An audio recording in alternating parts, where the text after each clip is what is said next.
مساء الخير على حضراتكم ويومكم سعيد. بسعد دايما بلقاء بيكم كل يوم ثلاثاء في تمام الساعة السادسة مساء وبرنامجكم صوت الناشئين. وطبعا زي ما حضراتكم عارفين ان صوت الناشئين هو صوت كل ناشئ، صوت من لا صوت له. يعني عايز اقول كمان ان احنا النهارده ضيوفنا هيكونوا من العدد الثقيل جدا جدا جدا. يمكن ضيفنا النهارده نجم كبير، كان له صولات وجولات في منتخب مصر ونادي الزمالك، وحاليا ياما طلع لعيبه للفريق الاول لنادي حرس الحدود. هيكون في ضيفتنا نجمنا الكابتن اسلام فتحي، المدير الفني لفريق 99 بحرس الحدود. وهيكون معايا نجم الجد حارس مرمى مصر للتأمين 99 أحمد موزة. اسمحوا لي نطلع الأخبار سريعا. طبعا عايز أقول حاجة قبل الأخبار، اسمحوا لي بس في ملف شائك جدا الفترة ديت، اللي هو إيه بقى؟ اللي هو النصب باسم السفر للإمارات. في عديد كتير جدا من اولياء الامور تم التواصل معايا من خلال التليفونات وفيسبوك وكل التواصل يعني. طبعا بيسالوني يا كابتن في شركه مش عارف ايه، يا كابتن في وكيل لاعيبه كلمني وطالبين 50,000 ريال، ده طالبين 50,000 درهم، ده طالبين 150,000 جنيه. يا جماعه رجاء الرحمه باولياء الامور، ده كله نصب. وفي ملف كتير يعني جامد جدا كبير هنفتحه بشكل كبير جدا جدا جدا. النصب باسم السفر حاليا لدولة الإمارات العربية، كل واحد ينصب على واحد يقول له يلا نروح نسافر دولة الإمارات ادفع كذا. ولي الأمر مغلوب على أمره برضه، لأن اللي بيجي يكلمه بيجي نادي المقاولين يتصور مع الكابتن رضوان ويكتب في صفحته مدرب بنادي المقاولين، يروح نادي الزمالك يتصور مع الكابتن طارق يحيى ويقول لك ولي الأمر معذور، ولي الامر معذور بشكل كبير جدا، بينضحك عليه. اتمنى ان يكون في وعي عند اولياء الامور شويه، واسال واعرف واستفسر. انت مش بتلاقيش الفلوس في الشارع، في ناس بتبيع هدومها وفي ناس بتبيع ذهب مراته وفي ناس بتبيع مش عايز اقول عفشها، على امل ان ابنها يكون في يوم من الايام زي صلاح، زي مروان محسن، زي النجوم، زي طاهر محمد طاهر، زي الارقام اللي احنا بنسمع عنها والنهارده اللاعب يتقاضاها يعني. فاتمنى اولياء الامور تتحرى الدقه في هذا الملف. والفترات اللي فاتت برضو جالي اكتر من رساله. احنا كنادي المقاولين العرب في ناس بتنصب بالاسم وبتعمل صفحات ومش عارف ايه وصفحه نادي المقاولين. احنا كقطاع ناشئين نادي المقاولين العرب ملناش غير صفحتين، لدينا صفحتين هما اخبار قطاع ناشئين نادي المقاولين العرب وقطاع الناشئين بنادي المقاولين العرب. اي حاجه بنرفعها من خلالها لازم يعني تتواصلوا معايا وتسالوا فيها. يعني اي صفحه غير كده يقول لك بالعكس. احنا الفتره اللي فاتت كابتن رضوان والمهندس محمد عادل مشرف عام على الكوره يمكن في قاعده جلسه مع المستشار المحترم القانوني الاستاذ كمال بحبح الفتره اللي فاتت. يعني عايز اقول والامن بقياده احمد فهمي، استاذ احمد فهمي وشريف صلاح ومحمد ابراهيم وعلاء وكل رجال الامن، يمكن اكتر من قضيه نصب في الفترات اللي فاتت كلها، وتم طبعا التحقيق فيها. اتمنى الناس بلاش تنصب باسماء الانديه الكبيره، بلاش تحط تزج بالاسماء الكبيره، اسماء الانديه الكبيره، فلان ده خلاص الناس بقت تتكشف بسرعه. والنصب ده له ملف خاص وحلقه خاصه معايا. هطلع للاخبار معايا طبعا بنعي، اسمحوا لي انعي يعني اسره برنامج صوت الناشئين وقناه MTC مايسترو بتنعي معالي الوزير السابق، يمكن الصوره معايا، معالي الوزير السابق حسام بيه امام، الوزير السابق لمحافظه الدقهليه ونائب رئيس مجلس اداره نادي المقاولين العرب وعضو مجلس اداره شركه المقاولين العرب. طبعا كان معالي رئيس الوزراء الاسبق ابراهيم بيه محلب اللي دايما جنب اولاده متواجد، المهندس محسن صلاح رئيس مجلس اداره شركه المقاولين العرب، المهندس امام عفيفي، السيد معالي الوزير السابق حسام بيه امام في وفاه والدته اللي توفت امس. يعني بننعيه وبداعين ربنا سبحانه وتعالى يجعل مثواها الجنه باذن الله. هيكون معايا برضو الخبر الثاني الصوره الثانيه، الكابتن محمد رضوان رئيس قطاع الناشئين لنادي المقاولين العرب في زياره. دايما هو يقول لي هي زياره في الله، دايما يقول لي تعالى نعمل زياره في الله. طبعا كل الشفاء والتمنيات الطيبه للاداري المحترم الكابتن حسن حسام اللي اجرى عمليه جراحيه اول امس في المركز الطبي للمقاولين العرب. وطبعا ادي زي ما بيقول كابتن رضوان رئيس قطاع الناشئين، الانسان قبل ما يبقى رئيس عمل في زياره خاصه، زياره لله وزياره في الله للكابتن حسن حسام اداري فريق 2003 بنادي المقاولين العرب. اطيب التمنيات بالشفاء. طبعا لينا كل الحصريات وكل شيء بيكون في صوت الناشئين. هيكون معايا دلوقتي مفاجاه الموسم. كل الناس كتبوا، كل الناس تكهنت. معايا تشكيل نادي زد برئاسه برنس الكره المصريه والكابتن علاء نبيل رئيس قطاع ناشئين نادي زد. والف شكر على الثقه الغاليه ان هو يبعت لي تشكيل نادي زد بشكل شخصي، لان احنا يكون متواجد معانا في برنامج صوت الناشئين. وادي التشكيل: كابتن علاء نبيل طبعا رئيس قطاع الناشئين، كابتن هشام حنفي نجم النادي الاهلي نائب رئيس قطاع الناشئين، فريق مواليد 2001 كابتن عبد الخالق شعلة مدير فني، ياسر محمد مدرب عام، عمرو عادل مدرب، ابراهيم عبد الجواد مدرب حراس مرمى ومشرف على حراس المرمى بالقطاع، اسامه جويش اداري، احمد حسن المنصوري اخصائي علاج طبيعي وتاهيل. فريق 2003 كابتن احمد الجمل نجم الاسماعيلي مدير فني، محمود البالي مدرب عام، اسلام مظلوم مدرب، عمرو عادل مدرب حراس مرمى، يحيى عوض اداري، عمران صالح اخصائي علاج طبيعي وتاهيل. فريق 2005 زي ما محطوط على الشاشه: كابتن تامر حفني نجم النادي الاهلي مدير فني 2005، عبد العال محمد فراج مدرب عام، عبد الرحمن محمود السيد مدرب، احمد ابراهيم مدرب حراس مرمى، هيثم غازي اداري، اسامه محمد اخصائي علاج طبيعي. الصوره اللي بعده يا استاذ جمال، طبعا فريق 2006 محمد عز مدير فني، مصطفى ابراهيم مدرب عام، اسلام عبد العزيز مدرب، حسن عوض مدرب حراس مرمى، بطل احمد اداري. فريق مواليد 2007 نجم نادي الزمالك الزئبقي، اسامه عبد الله مدير فني، تامر مرسي مدرب، علي رزق مدرب، حسن عوض مدرب حراس مرمى، محمد عبد الكريم اداري. فريق 2008 نجم نادي الزمالك يقوده محمود مدير فني، اسلام عمر النور ابن كابتننا الكبير كابتن عمر النور نجم الزمالك مدرب عام، محمد احمد عبد العزيز مدرب، محمد ابراهيم مدرب حراس. طبعا نجم اداريين مصر كابتن عادل صادق اداري، محمد حسام اخصائي علاج. فريق مواليد 2009 محمد عبد العزيز زيزو نجم النادي الاهلي مدير فني، عبد السلام ابراهيم مدرب عام، محمد احمد عبد العزيز مدرب، محمد ابراهيم مدرب، عادل صادق اداري. في تشكيل تاني طبعا كابتن احمد معوض 2010 مدير فني، محمد عبد الحميد مدرب عام، مروان حسام مدرب، محمد الشحات مدرب حراس مرمى من المدربين الصاعدين الواعدين، محمد عبد الكريم اداري، محمد عبد الحميد اخصائي علاج، محمود صادق مدير فني ل 2011 وهو عينه حلوه جدا في السن ده والمرحله السنيه ديت. وبهني الكابتن علاء نبيل على اختياره لمحمود صادق كمدير فني لمرحله 2011. عماد عثمان مدرب عام، محمد كمال مدرب، محمد الشحات مدرب حراس مرمى، محمد بهاء اداري. مدربي الاحمال واللياقه البدنيه كابتن احمد غانم سلطان مخطط احمال، علاء طه ابراهيم مدرب لياقه، بوسي سيد كامل مدربه لياقه. اعتقد يعني الحمد لله رب العالمين. الجهاز الطبي للقطاع طبعا هو طبعا مش مكتوب طبيب، لكن شريف اسلام المدير الاداري للقطاع.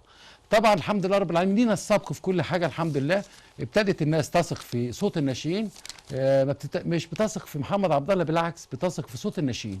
كل شيء الحمد لله رب العالمين بيجي لنا من المنبع زي ما بيقولوا. شكرا الكابتن علاء نبيل، كل مجلس الاداره لنادي زد بشكرهم على حسن ثقتهم.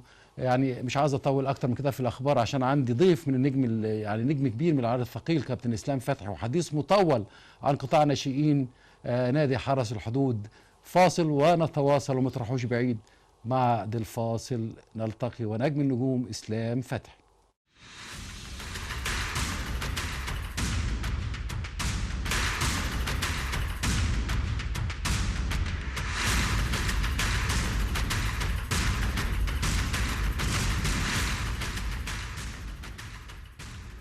أعزائي المشاهدين، ورجعنا لكم بعد الفاصل. وزي ما قلت بتشرف دايما أن يكون في ضيافتي نجم كبير أخلاقيا وفنيا على مدار تاريخه سواء لنادي الزمالك أو منتخب مصر. عمرنا ما سمعنا عنه مشكلة. البعض بيشبهه بشبيه جمال عبد الحميد طبعا، لكن هو دايما يقول لي أنا بتشرف بأن أنا دايما أن أنا أكون في ناس بتشبهني في الشكل الكابتن جمال، لأنه أخ وعشرة جميلة ونجم كبير. نجم كبير ادى كتير جدا في الملاعب المصريه، وحاليا بيطلع لنا وبيفرغ لنا لاعبين مميزين للفريق الاول لنادي حرس الحدود. اسمحوا لي ارحب بنجم حلقه النهارده الكابتن اسلام فتحي. منورنا يا كابتن اسلام. كابتن محمد ربنا يخليك. انا اللي اتشرفت بوجودي في برنامج حضرتك صوت الناشئين، وهو مش صوت الناشئين بس، ده ناشئين وشباب وكبار وصغار، وبسم الله ما شاء الله مسمع جامد جدا. فموفق ودايما يا رب لقدام باذن الله. يا رب يخليك كابتن اسلام، دي شهاده عظيمه اعتز بيها من نجم كبير. حبيبي بالله يا كابتن. كابتن اسلام، في البدايه كده طبعا يعني في بعض المشاهدين بقى وجمهورنا بيكون صغير في السن، عايز بقى يعني نعرف الناس دي مين هو اسلام فتحي وبدا ازاي، لان انت قدوه للجيل. ربنا يخليك كابتن محمد. فبطاقه تعارف سريعا. بطاقة التعارف، أنا بداياتي مع نادي الزمالك طبعا. لعبت في مسابقات الناشئين المختلفة من سن 15 سنة لغاية سن 21، وفي خلال الفترة دي انضميت لمنتخب الناشئين موسم 86، انضميت لمنتخب الأولمبي موسم 88 90، وبعد كده اتنقلت النادي القناة، لعبت 3 سنين هناك. ومن وقت ده الحمد لله ربنا كرمني ان انا انضميت لمنتخب مصر الاول. لعبت 25 مباراة دولية. لعبت كاس الامم الافريقية في تونس 94. لعبت تصفيات كاس افريقية في جوهانسبرج 96، ما لعبتش النهايات. انضميت لمنتخب مصر العسكري سنة 97. الحمد لله ربنا وفقنا وفزت بالبطولة الأفريقية للمنتخبات العسكرية 98، كأس العالم 99، وحاليا المدير الفني لفريق الشباب حرس الحدود 99 إن شاء الله. ان شاء الله كابتن. طبعا مسيره ناجحه يا كابتن حبيبي اسلام، كابتن محمد ربنا يخليك. واسم كبير وتاريخ كبير اتصنع بفضل الله سبحانه بذهب زي ما بيقولوا. كابتن اسلام، طبعا الموسم الذي لم يكتمل بسبب الفيروس، كان حضرتك ماسك 2001 بالظبط. شفنا محمد النجيلي عمل عقد مع الدرجه الاولى، شفنا مؤمن عوض بالظبط 2001 حاليا في منتخب الكابتن ربيع ياسين 2001 منتخب مصر. احكي لنا بقى يعني على قد ايه انت يعني شايف ان ال 99 تقدر تطلع منها الموسم ده بعض اللعيبه كمان انتوا بداتوا التدريبات يعني شايف مين مميز هناك هو بالنسبه للموسم اللي فات واللي قبليه، انا كنت مثلا كنت بالفعل ماسك فرقه 2001. وفي الوقت ده لازم اشكر الكابتن احمد عبد اللطيف والكابتن محمد حسن بيبو اللي هم كانوا ماسكين الفرقه دي قبلي، فده مجهود زملاء الواحد ما يقدرش يضيعه. مجهود الكابتن محمد حليم رئيس القطاع اللي هو موفر لنا كل سبل اللي تتخيلها لانجاح المنظومه. وربنا كرمنا فعلا الموسم اللي فات واللي قبليه، يعني كنا من ضمن الستة الأوائل، ودي كانت أول مشاركة لينا في دوري الجمهورية المعروف بالدوري العام المصغر يعني. وبالفعل ربنا كرمنا الحمد لله، وإن احنا قدرنا نقدم أكتر من لعيب للفريق الأول، منهم زي ما حضرتك تفضلت قلت محمد النجيلي ومؤمن عوض ومودي ومروان عمرو، أكتر من لاعب. والحمد لله ربنا كرمنا السنة اللي فاتت، وفي نهايتها مضى محمد النجيلي ومؤمن عوض عقد 5 سنين مع الفريق الاول حرس الحدود.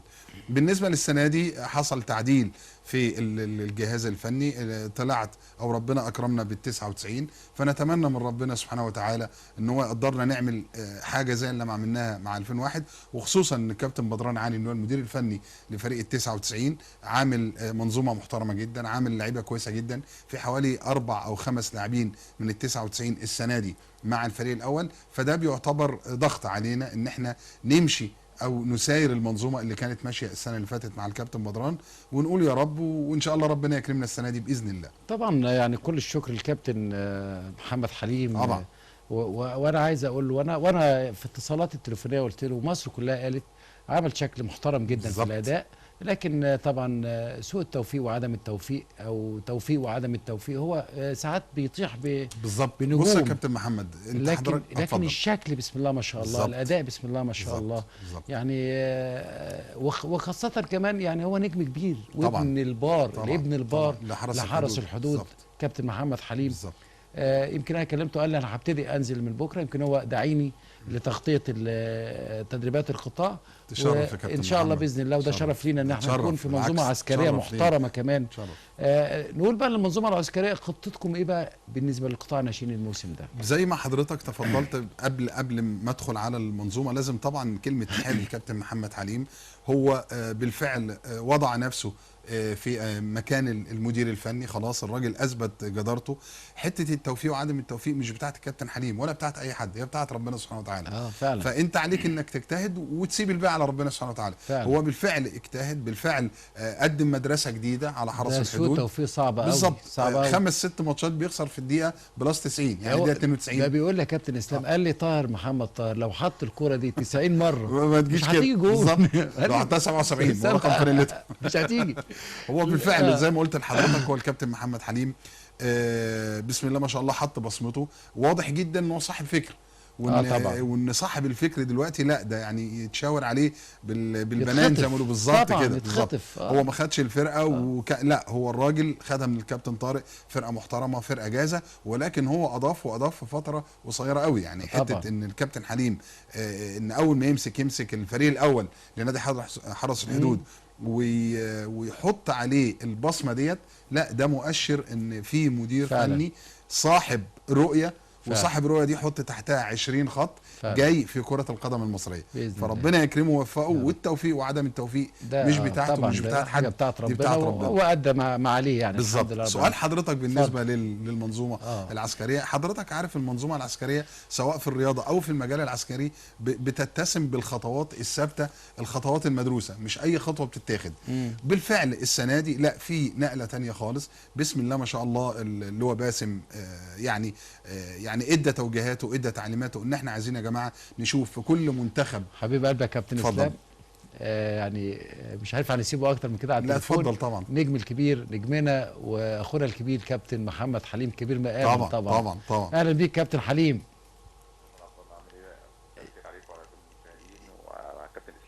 كابتن محمد ازي حضرتك يا كابتن؟ كابتن اسلام معاك وبيصب عليك يا كابتن اهو. كابتن اسلام مع حضرتك. كابتن محمد ازي حضرتك يا كابتن؟ اسلام فتحي طبعا. حبيبي يا كابتن ربنا يخليك يا كابتن مصر. حبيبي يا كابتن. موفق ان شاء الله دايما يا كابتن. انا عايز اقول في بدايه المداخله، بس يا ريت تعلوا له الصوت شويه يا استاذ جمال هنا، لان في عايز اقول قبل اي حاجه، قبل الكوره وقبل اي حاجه يا كابتن حليم، ربنا سبحانه وتعالى ما بيحب عبده بيحبب فيه الناس كلها. انا ما شفتش في حياتي حد اختلف والله يا كابتن اسلام على بالظبط على كابتن حليم. لا كابتن طبعا. محمد حليم طبعا. ايه الحب الناس اللي ليك ده يا كابتن حليم؟ الحمد لله، فضل من ربنا، الحمد لله يا رب. الحمد لله يعني انت حاجه جميله ويا رب دايما كده من نجاح لنجاح. وكنا بنتكلم قبل المداخله بثواني انا والكابتن اسلام قد ايه انت مبشر مدير فني قادم بسرعه الصاروخ. عندك فكر وعندك رؤيه، لكن اتكلمنا انا والكابتن اسلام فتحي على عدم التوفيق والتوفيق في حد ذاته، لكن انت عملت حاجه جميله جدا طبعا. جدا. سيبنا بقى من الفريق الاول وقول لنا خطه قطاع الناشئين ايه السنه دي والاهداف ايه؟ هل هي حصد بطوله ولا تصعيد اللاعبين للفريق الاول كنواه يخدموا الفريق الاول ويعتمد عليهم في ظل الاموال الكتير اللي بنسمع عنها؟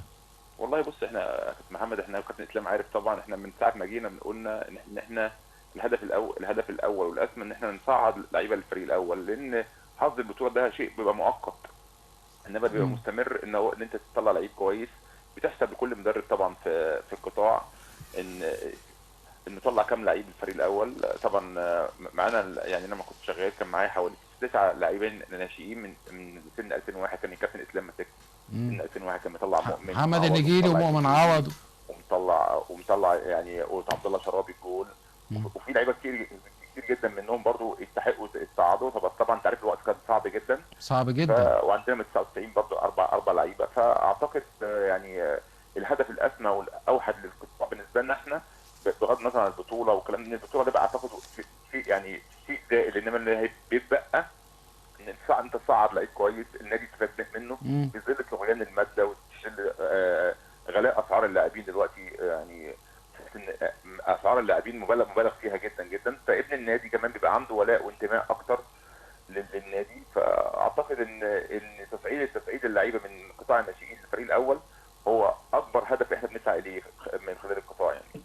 طبعا يا كابتن، وكل التوفيق. وانا لسه بقول لحضرتك احنا لسه بقول كابتن اسلام والساده المشاهدين، كابتن حليم على وعد ان احنا نروح نغطي يعني خليه النحل طبعا وكل المدربين وكل اللعيبه، ومنتظر الميعاد. انت قلت لي انا بس مشغول بالبرنامج مع صديقنا الاعلامي الكبير، بس كده وان شاء الله هظبط مع حضرتك، وان شاء الله في اقرب فرصه يكون حضرتك موجود معانا. طبعا ده شرف لينا يا كابتن محمد. يا رب يخليك كابتن حليم، وتحياتي ليك وبالتوفيق دايما، والف شكر على مداخلتك يا كابتن. الله يخليك يا كابتن محمد، اشوفك على خير ان شاء الله يا كابتن.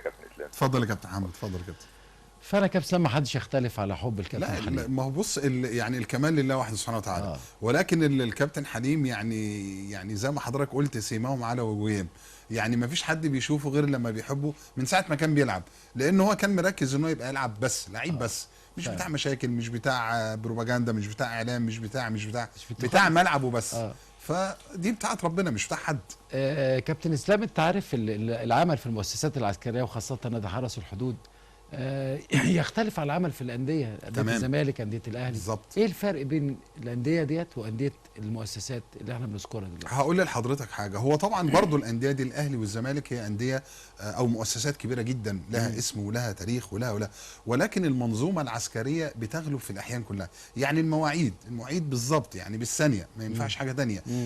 انتمائك للمكان هو انتماء عسكري، والانتماء العسكري بيبقى اكتر شويه من الانتماء المدني. يعني بتدخل في حته ان ده جيش بلدك، ده فرقه بلدك، ده فحته المنظومه العسكريه لا بتضيف لحضرتك حتى بدون الكلام في المواضيع ديت، هي نواحي نفسيه في المقام الاول. يعني مجرد ان انتمائك لنادي زي حرس الحدود او لنادي الجيش او الانتاج الحربي هي حته نفسيه في المقام الاول، لا انك بتنتمي لمنظومه يعني الالتزام فيها بالميعاد، بالتدريبات، بالمباريات، بروح المكسب، انك ما ينفعش خالص تبقى بتنتمي لمدرسه عسكريه ومتعود على الهزيمه، ما ينفعش خالص طبعا. بتتربى فيك من اول دقيقه، من ساعه ما بتدخل المنظومه ديت، لا النصر الفوز، النصر الفوز اكيد بالظبط كده. بينموا فيك الحته ديت بالظبط، النصر الشهاده زي ما بيقولوا، يعني النصر بالظبط. زائد الالتزام الاخلاقي بيبقى لا بتبقى حاجه مهمه جدا طبعا. جدا جدا، وانتوا بتشتغلوا عليها كمان بالظبط كده. يعني احلى اخلاقيات بتزودوها كمان. بالظبط. وبعدين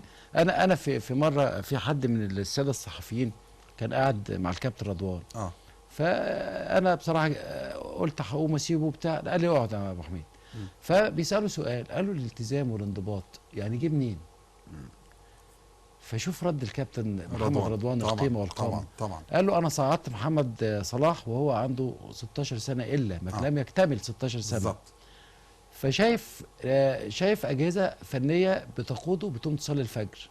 شايف هو مين كان بقى الجهاز؟ دكتور زمزم محمد عزيز وكابتن محمد عبد العزيز الكبير، يعني حدث ولا حرج. فكلهم يعني زي ما بنقول بتوع ربنا، ناس ملتزمين اخلاقيا ودينيا يعني. بالظبط. فقال له زي ما احنا علمناه. قال معانا هنكمل كابتن رضوان، بس معانا حبيبه برضو كابتن علاء نبيل برنس الكره المصريه. طبعا. مساء الخير يا كابتن علاء. حبيب قلبه وحشني، وخليفه الجنرال اللي متالق دايما الكابتن علاء نبيل. الف مبروك تشكيل زد النهارده، وبنبارك لك على يعني النادي اللي اتولد عملاق على ايد حضرتك، التشكيل محترم ومدربين على اعلى مستوى. يمكن انا والكابتن اسلام فتحي كنا بنستعرض التشكيل. الله يخليك يا كابتن علاء، كل سنه وحضرتك طيب يا كابتن، وموفق ان شاء الله دايما يا كابتن علاء. الله يخليك.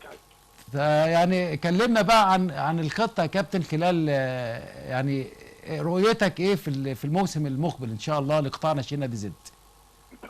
والله يا استاذ محمد احنا مش داخلين بفكر بقى بنقطه وثلاث نقط والسلبيات اللي موجوده في قطاعات الناشئين اللي موجوده، اللي هي معلش كل فتره بتطلع لك واحد ولا اثنين وبتصرف ملايين قد كده. انت لازم تشتغل على سلبيات اللي انت شايفها في قطاعات الناشئين. ليه اللعيبه ما بتصعدش الفريق الاول؟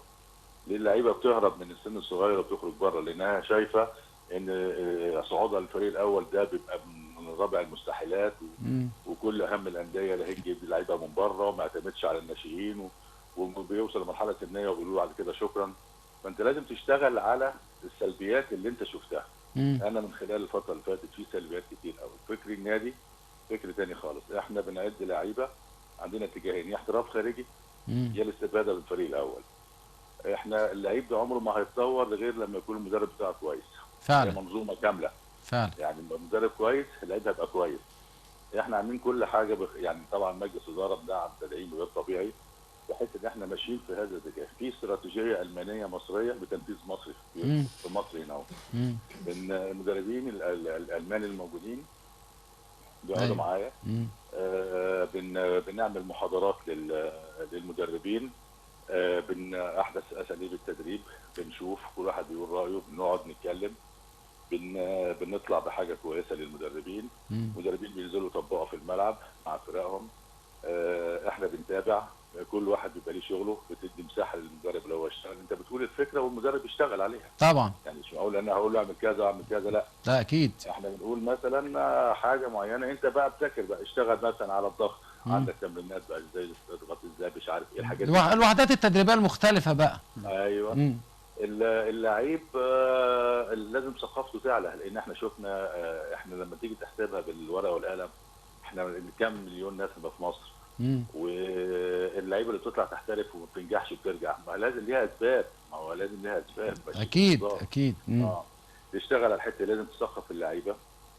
انا مقسمها مراحل. المرحله الاولى اللي كانت من اصعب المراحل، اللي انا بكون فرق، انا بجيب لعيبه عشان اعمل فرق جايات، تمام، ويبقى في قواعد ثابته عندي، وابتدي بعد كده اتحرك. دي المرحله الاولى. بعد كده هبتدي بقى اروح المحافظات بنفسي ومعايا مدربين ونشوف ونجيب لعيبه كويسه. اللعيبه بسم الله ما شاء الله، مستوى الملابس على اعلى مستوى، كله جاي من بره، كتنزات بلبس على مستوى عالي، ملاعب على مستوى عالي، استراحات. هنبتدي نخش بعد كده في الحته التثقيفيه للعيبه اللي احنا هنعلمها. مهمه جدا دي. هو اللعيب برضه لما يتعلم يبقى بيعرف يتكلم ويعرف يتعامل مع الناس، ويعرف يتعامل مع الجو العام اللي حواليه. لما يطلع من هنا ويسافر ويقعد الكابتن اسلام فتحي بيقول النقطه دي مهمه جدا يا كابتن علاء. استاذن حضرتك، يعني انا بحيي حضرتك على كل الكلام، وخصوصا الجزئيه الاخيره، لان انا معتقد شخص عندي ان الفارق بيننا وبين اي لعيب اوروبي او افريقي او عربي حتى هي الثقافه. فانا بشكر حضرتك على النقطه دي يا كابتن علاء. لا دي حقيقه، دي ثقافه بالظبط يا كابتن. انا بعلم اللعيب لما يخرج من مطار القاهره ويقف على السير بتاع الشنطه، وياخد الشنطه بتاعته ويخش على الجوازات ويسافر ويتعامل في الطياره وينزل المطار الثاني ويروح ويقابل الناس دي ثقافه. بالظبط طبعا. واخد بال حضرتك. فانا اعلمه، لان في ناس كتيره قوي بتسافر وما بتنجحش بسبب هذا الموضوع. اصل انا سايب اصحابي، اصل الحاجه قلقانه عليا، صح مش عارف اكل، كنت باكل في البيت مش عارف ايه. لا فعلا.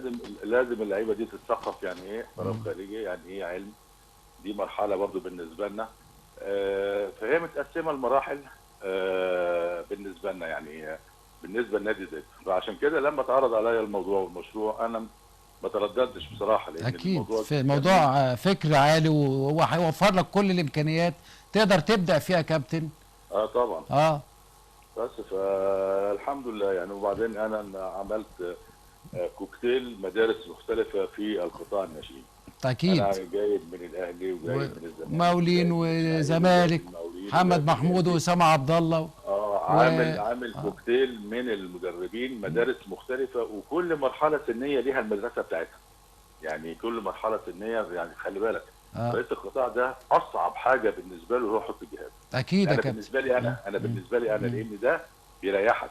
يعني دايما الاجهزه بتنجحك. ما تحطش البنزين جنب النار في جهاز، ما تحطش مش عارف ايه، لا السن ده محتاج مهاره. انا بهنيك كمان يا كابتن، انا بهني حضرتك كمان على الشفافيه والمصداقيه. مصر كلها حبايبك، مدربين مصر كلهم كلموك. انا ملاحظ ان انت كمان بعدت عن المجاملات، انا يعني غصب بعدت عن المجاملات، اخترت الاصلح في الاصلح، لان انت دايما في مره قلت لي في اوقات كتير ممكن اقع في اي مكان عشان انا بختار بقلبي.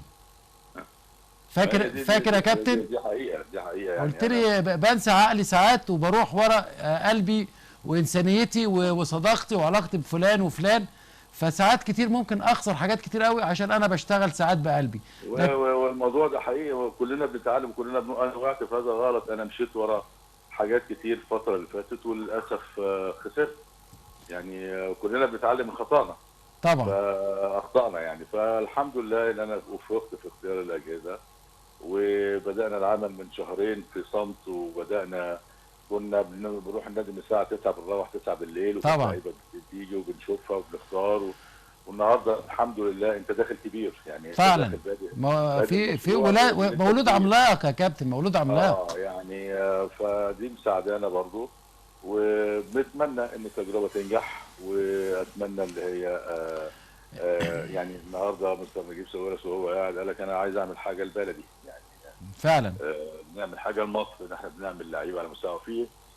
انا بامانه يعني انا فوجئت في ناس بمواليد كبيره جايه لي ولعيبه كوره كويس. انا فوجئت يعني، حتى هشام حنفي بيقول لي انا المستويات دي ما جاتليش النادي الاهلي السنه اللي فاتت ولا في النادي الاهلي. ففي كتير بس انت تنقي كويس وتبدع في انت تشوف الناس ازاي وتشغلهم ازاي. اللعيب ده عايز مدرب كويس وعايز اهتمام وعايز. فاحنا بنشتغل على سلبيات اللي انا شفتها الفتره اللي فاتت، وبنشتغل على ايجابيات نقدر لازم نعملها بفكر تاني خالص، بمفهوم تاني خالص. بعيد بقى عن النقطه محمد كابتن اسلام يمكن معايا حبيبي، والمسابقات اللي ما بتاكلش عيش بالظبط يا كابتن. يعني في مسابقات كابتن علاء مش عايز اخد كل حاجه منك في التليفون، احنا على وعد ان انت هتكون ضيفي ونتكلم في الفكر اللي كمان ابتديت فيه، كمان ان انت ابتديت تجمع كل اكاديميات مصر. مش هجيلك يا محمد، مش هجيلك يا محمد. لا انا هتجيلي، انا حبيبك حبيبي يا برنس. احنا بنتعلم من حضرتك، وانت عارف مدى الحب اللي انا بحبه لحضرتك ومدى التقدير. ودايما اقول ان حضرتك يعني ليك صاحب افضال كتير عليا جدا جدا لكل الناس والله. لا يا حبيبي، ده من عند ربنا كل، وربنا ما يحرمني منك. احنا على وعد ان احنا نتكلم باستفاضه في كل حاجه، وتحياتي ليك ومزيد بالتوفيق يا كابتن مصر. سلام يا كابتن اسلام. حبيبي كابتن. موفق يا كابتن علاء دايما ان شاء الله يا كابتن. الله يخليك يا في رعايه الله يا كابتن. مع الف سلامه. مع الف سلامه يا كابتن. حديث شيق وممتع، وفي افاده كتير جدا يا كابتن اسلام. اللي قال لك فعلا الكابتن علاء قال لك اللاعب المصري بيروح بره ما بالظبط بينجحش. هو زي ما حضرتك قلت والكابتن علاء اثار نقطه مهمه جدا، ودايما بنقولها لاخواتنا واولادنا الناشئين. الفرق ده هي معتقد شخصي انا مؤمن بيه جدا. الفرق بيننا وبين اللعيب الاوروبي هي الثقافه. والكابتن علاء طبعا يعني هو لضيق الوقت خبرات كتير طبعا لضيق الوقت هو يعني تعرض لحته موضوع المطار و بلس الكلام ده او زاد الكلام ده. الثقافه ان انا التمرين هو ميعاد تمرين، والوقت الراحه راحه، ووقت اللعب لعب، ووقت الجد جد. هو ده المقصود بالثقافه. هنا اللعيب المصري او الناشئ المصري ما يعرفش كده، يبقى عنده مباراه في غايه الاهميه بكره وتلاقيه سهران مع اصحابه لغايه الساعه 12 واحده بالليل. ما ينفعش. تلاقيه مخلص وحده تدريبيه عاليه جدا عاليه جدا وطالع بياكل اكل غير صحي بالمره. فانا اللي اقصده بالثقافه هو الكلام ده، انك اعرف تلعب امتى، تريح امتى، تركز امتى، تاخد الموضوع ببساطه امتى، تاخد الموضوع بجد. هي دي المقصود بالثقافه. علشان كده اللاعب الاوروبي بيوصل بسرعه جدا. ليه؟ لانه حاطط كل حاجه في الوضع الطبيعي بتاعها. مفيش ميكس للاوراق، لا خالص، ما عندوش خلط للاوراق. كل ورقه في مكانها وبيطلعها وقتها. بس بتفق مع حضرتك كابتن. الوقت جري مع حضرتك بسرعه قوي حبيبي يا كابتن محمد. حبيبي بس احنا على وعد دايما ان شاء الله في ظهرك طول الموسم. حبيبي يا كابتن محمد. نتمنى التوفيق لكل فريق نادي حرس الحدود. اتمنى لك التوفيق لان انت من الناس المحترمه جدا. ربنا يخليك. يعني بشكرك على تلبيه دعوتك وتشريفك ليا في برنامج صوت الناشئين. وهاخد من حضرتك كلمه اخيره لنصيحه لكل ناشئ قبل ما نختم مع حضرتك. والله كابتن زي ما بقول لحضرتك دايما بنقول كلمه للولاد، بنقول لهم نو بيشن نو بلاي. مفيش صبر مفيش لعب. وانا دايما بشبه كره القدم بالصيد. في صبر ان شاء الله هتاخد. انت كل اللي عليك انك تجتهد وتعرق وتركز وتسيب الباقي على ربنا. نمره 2، في طريقين لكل لعيب كوره. طريق سهل جدا جدا وطريق صعب جدا.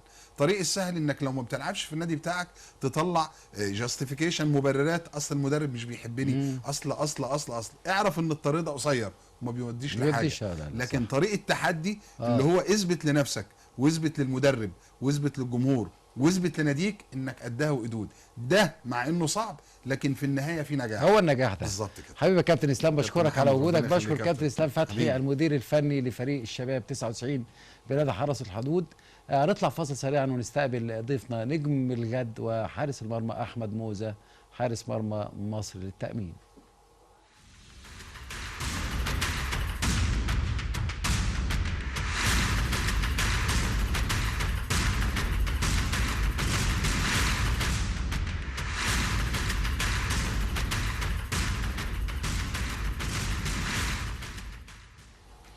أعزائي المشاهدين، ورجعنا لكم بعد الفاصل. طبعا كان في ضيافتي نجم كبير الكابتن إسلام فتحي، المدير الفني لفريق 99 بحرس الحدود. اسمحوا لي أرحب بضيفي يعني نجم الجد ونجم بكرة، حارس مرمى مصر التأمين، النجم الحارس المتألق دائما أحمد محمد الشهير بموزة. أهلا بيك يا أحمد. اهلا بحضرتك يا كابتن، شرف ليا ان انا بقى مع حضرتك طبعا في برنامج صوت الناشئين. يا رب يخليك يا احمد. انا ان شاء الله متفائل بيك. جالي قبلك يوسف حسن، جالي عمرو ناصر، جالي نجوم الحمد لله القينا الضوء عليهم. النهارده هم رقم واحد في الستيم. فان شاء الله متعشم واملي في الله كمان ان انت تكون زي ما انت شرفتني كده، تكون فتحه خير عليك صوت الناشئين وتنطلق من خلال صوت الناشئين باذن الله. ان شاء الله كابتن، ربنا يا رب يجعلها فتحه خير علينا ان شاء ان الله. شاء الله باذن الله. موزة بقى، قول لي كده بدايتك كده لان انا عارف ان انت لعبت في البنك الاهلي، بس انا احب انت توضح للساده المشاهدين بدايتك فين ولعبت فين. انا والدي غاوي كوره قوي، فمره وانا صغير كنا معديين من قدام نادي المقاولين، كان لسه بقى 99 اول سنه، فكان في اختبارات، فقطعنا اللي هي الاستماره اللي كانت بتقطع زمان دي ورحنا الاختبار. كنت انا لسه يعني ما بلعبش كوره خالص. بس خدوني عشان خاطر جسمي، كنت انا طويل وجسمي ما شاء الله. ده بس من كام سنه بقى؟ ده من حوالي 14 سنه او 13 سنه. بس قعدت في اكاديميه نادي المقاولين شويه وبعد كده رحت نادي الزمالك، قعدت 8 سنين في نادي الزمالك. وبعد كده مشيت رحت المقاولين سنتين. حصل مشكله بيني وبين كابتن ابراهيم عبد الجواد، فمشيت رحت النصر. والموسم اللي فات ده في شهر 1 كنت رحت مصر التأمين.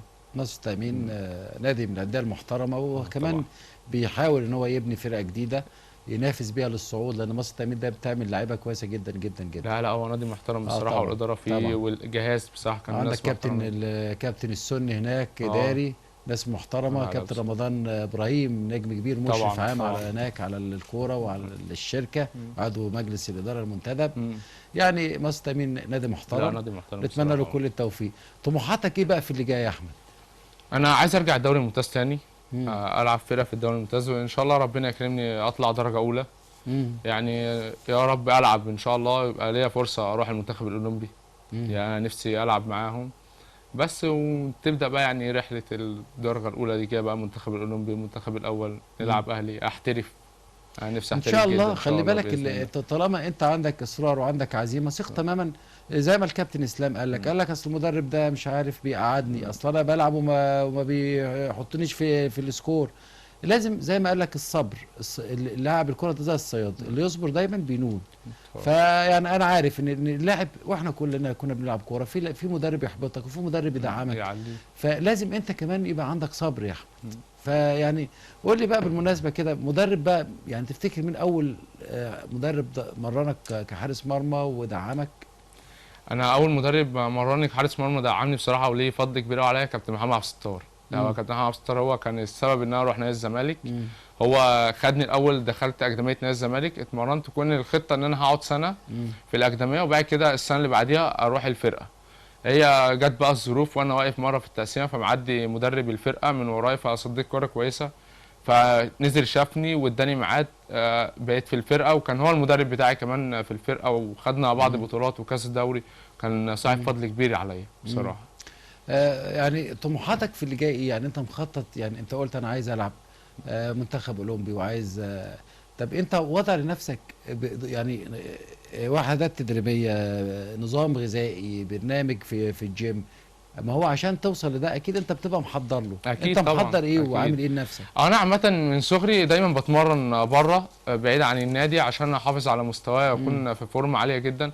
طبعا الجيم بيبقى حاجه اساسيه، بس هي بتبقى فيه فترات بنريح جيم شويه عشان ما نحملش وكده والكلام ده.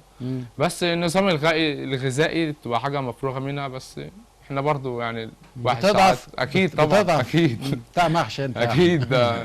لا ولاعيبه الكوره بتاكل والكلام ده. طبعا انت هتقول لي يعني لو اتمرن نص ساعه يجي ساعه لازم. مين من المدربين بقى الحراس في الفتره الحاليه بيعجبك، سواء يعني في المستوى الاوروبي او العالمي والمستوى المصري؟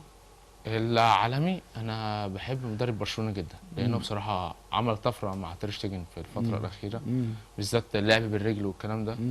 لو محليا مدرب الاهلي انا بصراحه مش عارف اسمه، بس هو عامل طفره برضه مع محمد الشناوي. محمد الشناوي اتطور جدا جدا من ساعه ما المدرب ده جه.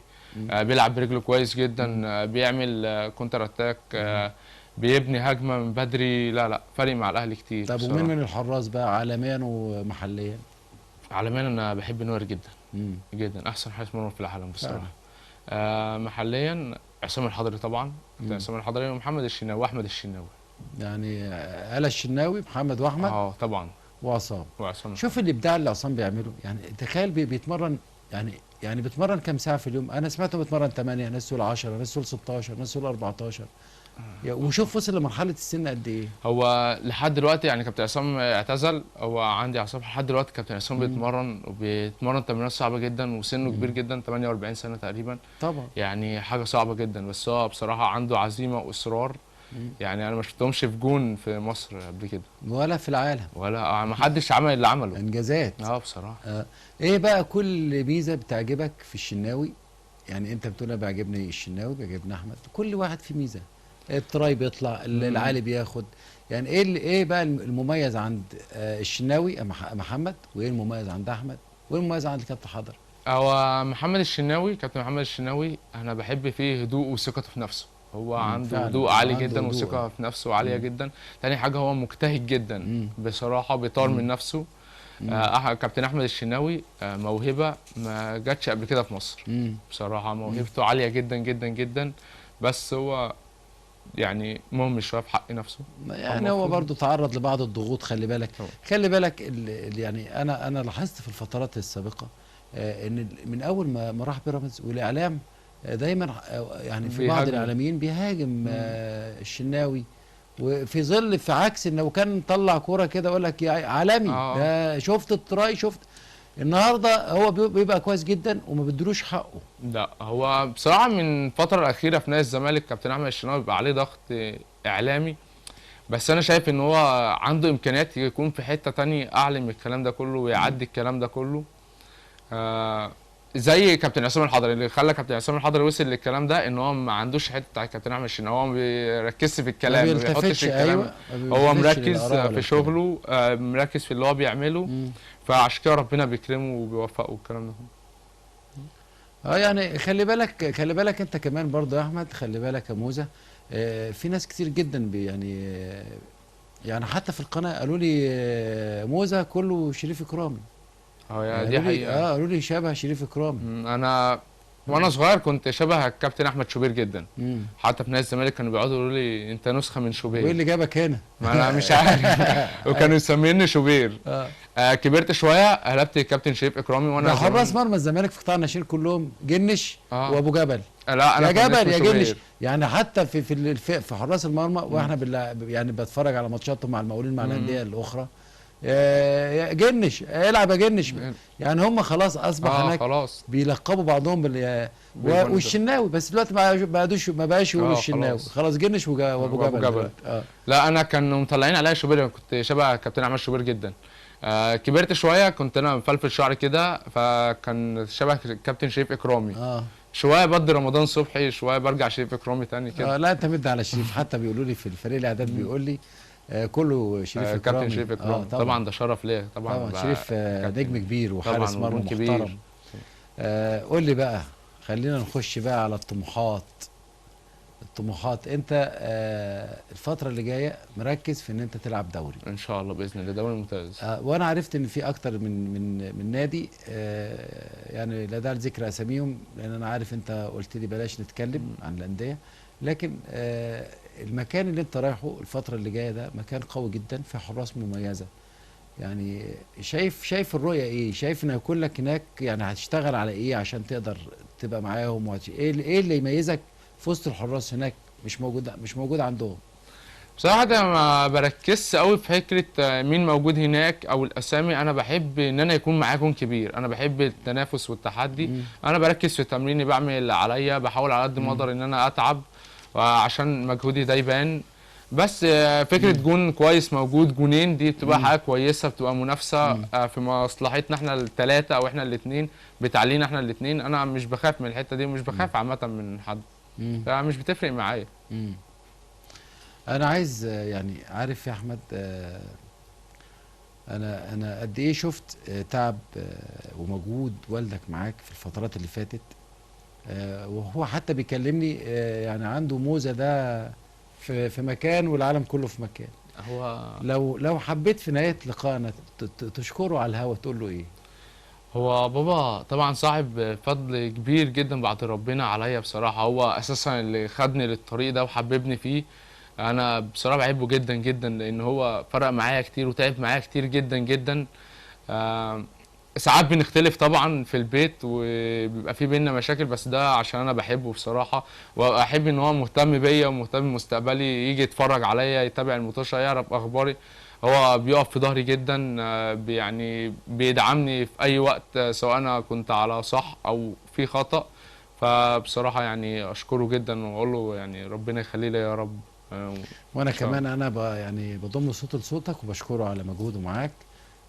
وان شاء الله الفترة اللي جاية هنستضيفك وانت تكون متألق في احد الاندية الدوري الممتاز الفترات اللي جايه. موزة بشكرك على وجودك معانا النهارده في صوت الناشئين. انا بشكر حضرتك على الاستضافه الجميله دي، وكان شرف ان انا اكون موجود مع حضرتك. يا رب يخليك، يا رب يخليك، نورتني وشرفتني يا موزة.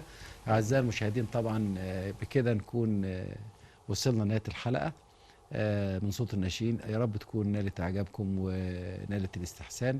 وانا على وعد دايما بيكم بان انا زي ما انا قلت دايما اي لاعب لو نص موهبه حتى لو جه قاعد جنبي انا مش هقعده معايا. انا دايما بجيب اللعيبه الموهوبه اللي تستحق الاشاده واللي تستحق ان الناس تشوفها. اعزائي المشاهدين بشكركم جدا جدا على حسن المشاهده والمتابعه، ونلتقي بكم الثلاثاء القادم في تمام 6 مساء. الاعاده هتكون في تمام 7 صباحا. دمتم في امان الله.